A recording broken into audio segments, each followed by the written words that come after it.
I'm not wearing the hat. Yes, you are. No, I'm not. Yes, you are. I wasn't in the Just deal. wear the hat. Welcome to the Hawthorne Minute with me, your host, Hawthorne. Today, to kick off the show, we have prepare a little sketch for you to see who read the book and who didn't.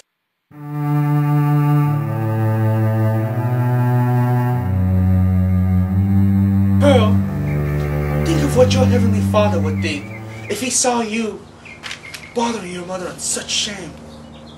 But Mother, I have no Heavenly Father. And besides, if it wasn't for me, Mother, you wouldn't have had to live through the guilt that would no doubt transform you spiritually and psychologically. Oh really now? If you're such a positive factor in my life, why do you act such like a little imp? Well, you know, in some ways, I'm like your Scarlet Letter, because I'm a reminder of your sinful past. Also, isn't my name Pearl because I cost you a great deal when I was born? Yeah, sure, yeah. So without me, you would basically have no life changes, every revelation that you have had or will go through would not exist, and of course, no one ever reading about your life would ever learn anything, right? Well, when you put it that way, yes. That's why I'm always gonna bother you, because I love you, Mommy. Gotcha.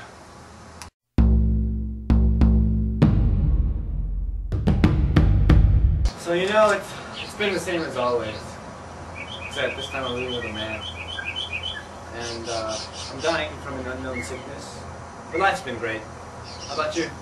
Well, you know, I've been doing a lot of charity work lately, and a lot of people still call me a lot of names that aren't very nice. And there's Pearl. Look, there's the black man! Where? Where's the black man? At your house, sleeping in one of your rooms. Oh, you mean Chillingsworth? Ah, yeah, sure. So how long have you been sick? For a while back now. About as long as I've lived. Sure.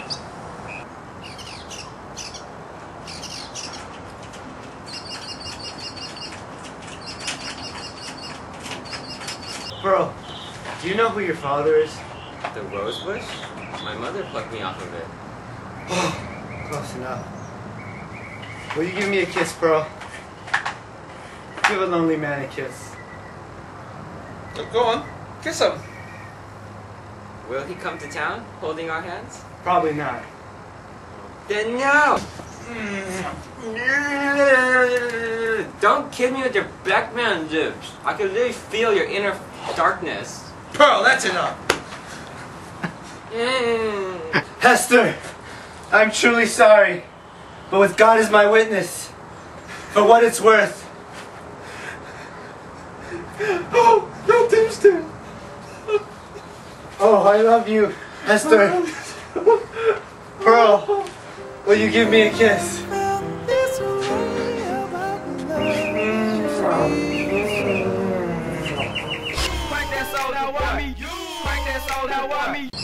Well, when you put it that way, yes.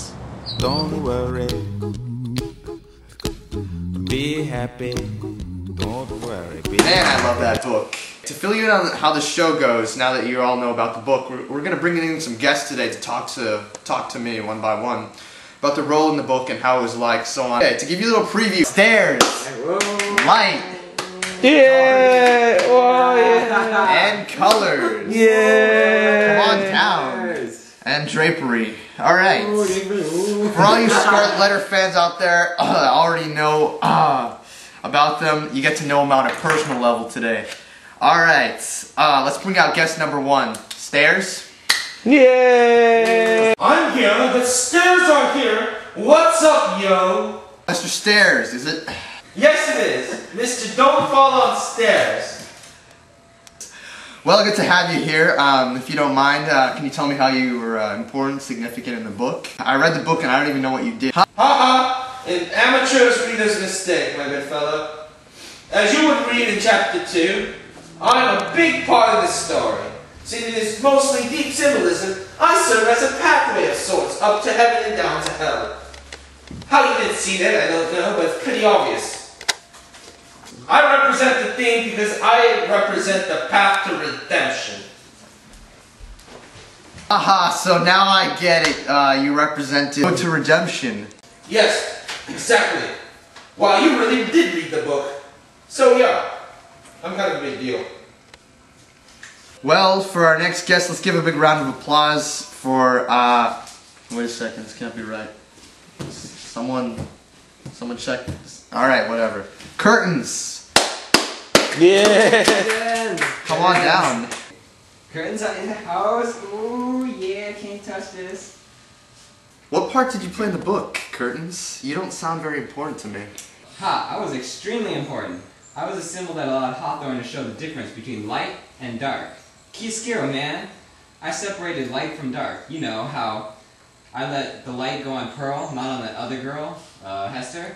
Because Pearl is the light for Hester. Because Hester has sinned. Without Pearl, Hester would be basically screwed. Oh my, well, that's enough for Curtains for now. Let's bring in our next guest. I think it's Light and Dark. Come on down. So you know if someone is there just to represent you, you have to be really important. The way things divvy up between light and dark sets the entire theme for the novel and lets people understand the damn thing. But you just can't look at it unilaterally. It's a lot more complicated than good and bad. You must give me an example of that. Take for instance, Dimmesdale. He appeared to be a pious, honest man, but at the same time he was portrayed as physically weak and unable to admit guilt. Light versus darkness, but it is that same guilt that drives him to confess. So the light is dependent on the dark, as without darkness there is no comparison for light. More examples, please. Let's take a flashback to when Hester first shows shame of her situation. This released Pearl to a Puritan society and embeds a resolve in her to seek truth. Hester feigns seeming indifference towards the letter of her bosom, as if it does not bother her. Natural light is a symbol of disguise, and that is what lit the scene. But if light can symbolize disguise among other things, then darkness must symbolize truth, you ask? That's great. That's great. Darkness symbolizes the reality behind the light, the disguise. It is romantic beliefs against the Puritan background. Wow. And next we have colors. Red is sin, while also standing for passion and pride. White and black can stand for concealment or truth, depending on the eye of the beholder. White and black aren't colors. Shut up! Okay, moving on. The darker the hues of red, the closer to romantic thinking. But as our crazy friend stated, dark isn't necessarily bad, and the lighter the color is, the closer to Puritanism. Alright, that makes sense. That makes sense. Alright, Okay. That was our show. Good night, and God bless. It's my life. It's now or never. Forever. I just wanna live my life. It's my life. My heart is like an open highway. Like Franklin said, I'm dead in my way. I just wanna live my life. It's my life. What you say?